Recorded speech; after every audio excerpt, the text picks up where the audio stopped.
Ayan guys, good afternoon. Ito si Matski, kararating lang galing sa Imus sa service. Pagdating ko rito, mayroong iniwan sa labas ng aking shop diyan sa labas. Diyan sa labas. At sabi ni kapitbahay, customer ko daw to, iniwan dito. Ang tinesting ko, ayan wala oh, nakasaksak yan, may power yan oh. Nakasaksak, walang response ang motor, walang ugong kahit ano. So buksan natin guys. Standard to na maliit. Ayan, standard yan, basta ganyan. Okay, buksan natin guys. Guys oh, pagtanggal ko ng blade, alam na kagad kung ano nangyari dito. Overheat siya, wala linis-linis, sigurado yan. Okay. So lata na yung ano to. So hindi na siya yung lumang standard. Lata na yung kanyang housing. Ayan oh, lata na. Walang linis-linis to, talagang suffocated siya, kaya sigurado overheat hanggang pumutok yung fuse. So buksan natin to. So ito, binuksan ko na. Unang sira nito yung kanyang gearbox, ayan o. Hindi na siya nag-swing, automatic yan o, yan sira o. So hindi na siya automatic mag-swing.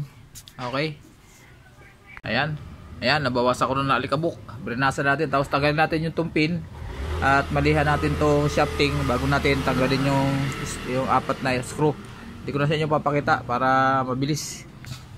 Ayan, ito na guys, baklasin na natin. Ayun.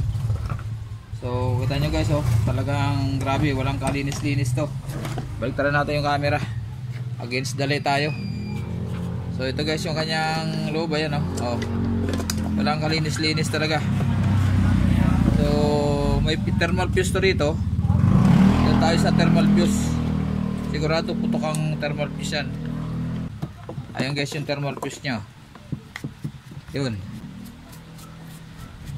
Original na motor pa to guys. Pag ganito yung may board yung kanyang connection. Ayan oh, mga dugtungan nya may board pa. Original na standard yan sa pag ganyan. Kasi pag rewind hindi na ganyan, wala nang board, wala na siyang PCB. So dito tayo sa fuse. Ito maluwag na rin, tanggalin na rin natin to siguro para madali. Kapatid natin to. Dito tayo magpuputol sa may parting tapat ng fuse para walang madaling wire. Ayan, ayan. Ingat lang kasi baka may madamay na wire. Ayan. Ayan. Pwede rin hindi natin tanggalin yan kasi pag ganito kapit na to eh. Baka madisgrasya pa yung winding. Pero try pa rin natin. Sana malambot. Wala, matigas. So dito na tayo puputol sa, tanggalin natin tong ano na to. Lagyan natin ng fuse para sure. Pwede rin kasi i-rekta yan. Ganito ang pag-rekta niyan guys dito oh. Kasi di ba nakita nyo tong puting wire na to. Itong dalawang wire na fuse dito at dito. Trick na motor to. Ito, fuse, dalawang wire na pumunta dito sa capacitor tsaka dito sa line 1 ng kuryente. Yan. So pwede mong i-jumper yan. Mag-jumper ka lang dito ng maliit na wire. Hinang doon, hinang dito. Pwede na tumakbo. Pero wala na sa fuse. Jumper tawag doon. Yan. So pero ito gusto ko lagyan ng fuse para yan. Dito tayo magputol dito. Dito tayo magdugtong. Pabalikin natin yung yan. Hilahin lang natin to konti. Yan, maluwag naman eh. Tsaka to. Yan. So dito tayo so para sure, testerin natin to bago natin putulin kung talagang fuse ang busted. So ito yung ating digital tester. So tumutunog yan, sinusort ko, improve. Dapat tutunog din to pag ito tinester ko tong dalawang puti na to. Dito tsaka dito. So wala guys, wala oh. Yan oh. Walang reading. Ayan. Basta wala. Ayan o. Ay tumayo ng tester ko. So automatic yan. Fuse yan. So dito natin puputulin natin to rito. Dito tayo magdudugtong. Yan. Ingat lang, may matamaan. So dito tayo magpuputol ngayon. Ito lang gamitin natin. Ayun. Dito tayo maglalagay ng fuse, pabalik natin lalagay, pabaliktad. Ayun. Tapos ng fuse natin. Ito yung pag lumalabas kasi ako, may dala ako nitong naka-plastic. Fuse tsaka bushing para kung sakaling sa pupunta natin na may re-repairin, damay na. So dito tingin ko okay naman yung kanyang bushing. Ayan o, ayan o, walang alog o, dahil natuyuan lang siya ng langis. Makinis pa guys, kita nyo, makinis pa magkabila. Ayan o, natuyuan lang siya ng langis. Common problem ng electric fan, pag natuyuan matik yan.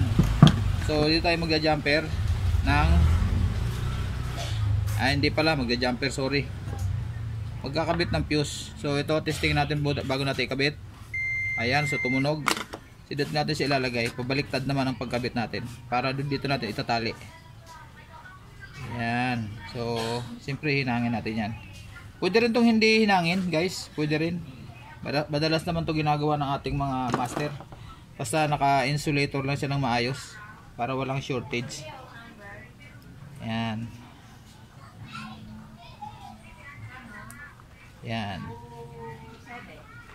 Pero inisipag ako, gusto ko ihinang natin. Yan. Nakapag-jumper na rin, nakapag-jumper, bakit ba jumper? Nakapagkabit na rin ako dati ng thermal fuse na hindi ko na hininang kasi yung kaibigan ko sa Pasay dati, naimbitahan tayo. Yung isang electric fan niya daw, nagkikwentuhan kami. Hindi na raw gumagana, nawala raw ng ayaw na raw umikot, wala raw power. Wala naman akong dalang tester. Sakto meron ako sa wallet na isang manipis na yung rice type, hindi ganito yung butil, parang manipis na yung butil ng bigas. Meron ako lagi sa pitaka nun Sabi ko, swerte mo, may dala ako. Kaso wala akong panghinang, lang natin ako, ipipilipit lang natin. Okay lang daw basta umandar. Ayun. Hanggang ngayon, 2 taon na yata mahigit. Wala nang problema daw kasi basta lagyan mo to ng insulator kasi para hindi dumikit sa winding. Ganun lang naman kasimple yan So tayo ng pambalot. Ito masyadong mahaba to. Wala ba akong iba dyan na maikli? Mataba nga to Ito lang. Bawasan lang natin. Masyadong mahaba. Ayan. Ganyan lang natin, ayan balutan natin yan. Yan. At dito sa kabila. Kung yun naintindi ito, wala namang yan wala namang connection na yan Yan. Gaganyan lang natin. Tapos dito natin basta ito kailangan nakadikit sa ito. Ito yung pinakang ulo ng fuse. Dapat nakadikit lagi yan sa winding. Tandaan natin lagi yan. Hanggat maaari nakadikit lagi sa winding yan para sure na ma-detect niya kagad ang init once na nag-overheat, na hindi naman maiwasan na talagang mag-overheat siya katagalan. So standby muna, hanap ako na strap. So ito guys yung strap, ginawa ko dun sa bag ko kasi nag-service ako kanina, diba? Ito, andito pa sa bag ko yung mga gamit, gali ako na imos. So inuna ko muna dahil babalikan daw agad. So ganoon din, siyempre tatali natin ng maayos dito. Tayo magtatali dun, dulo ng fuse ang unahin natin. Lalay lang, hindi naman kailangan mahigpit na mahigpit, basta nakalapat siya dun sa winding. Ayan, putulin natin to dito natin. Ayan, kahit dalawa lang pwede na yan. Ayan, ayan, okay na yan. So ito nakadikit sa winding dapat. So dito tayo, ito ang ating lilinisin at talagyan natin ng langis. May bulak pa naman guys, ayan So tanggalin lang natin yung mga alikabok. Ayan nanggigitata, ayan ayan bawasan lang natin ng alikabok. Ayan so malinis na, pwede na yan. Langisan natin siyempre. Yan, video. Parang lang go talaga. Okay. So, sila lang video na music. Ang guys, listen. Tuwid ako. Video ka. Nalilin sa list para yan. Yan. Yan para malamig ang music. Yan, ito pwede dito. Ito. So makikita nyo guys, kita nyo tumutulo dito yung langis. Ayan o. Ayan o, sabi ko sa inyo hindi maganda yung ganitong klase yung lata. Kasi nakaipit lang yan. Ayan o, nakaipit lang yung pinakang cover ng bushing. So kahit damihan mo ng langis to, tutulo lang din sa gilid. Ayan tayo, tumutulo dito. Ayan o.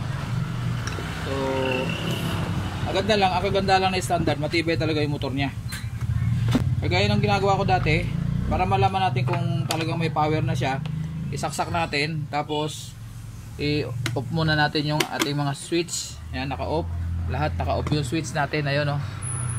Tapos sasaksak natin to. Ito yung power cord dito. So pag hindi pa natin pinipindot yan, wala pang magnet to.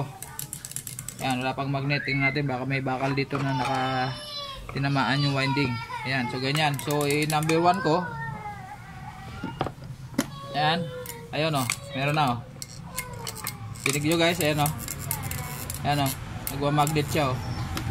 Patayin ko ulit itong malaking screwdriver na gamitin natin. Ito ha, ito wala pa ha. So yun ko number 1. Ayan o. Ayan o. Ayan o, may magnet. Number 2. Number 3. Ayan. So ibig sabihin, may power na to at gumagana lahat ng switch number 1, 2, 3. Ayan. So okay. So i-assemble na natin.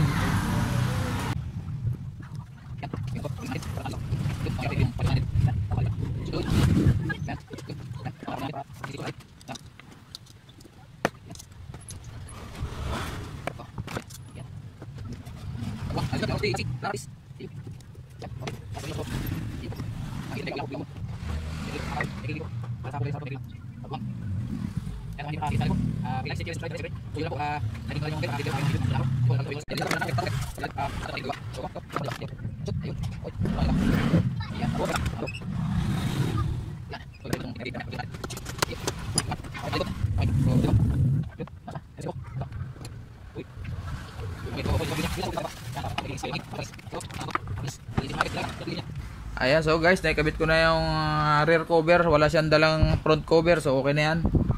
Standard guys ang tatak nito. Ayan. Maraming salamat. God bless po sa ating lahat. At salamat sa pagtutok nyo guys lagi sa aking mga pinagagagawa. So ayan, si customer na pa lilinisin natin ito. Ayan, bye bye. Maraming salamat. God bless.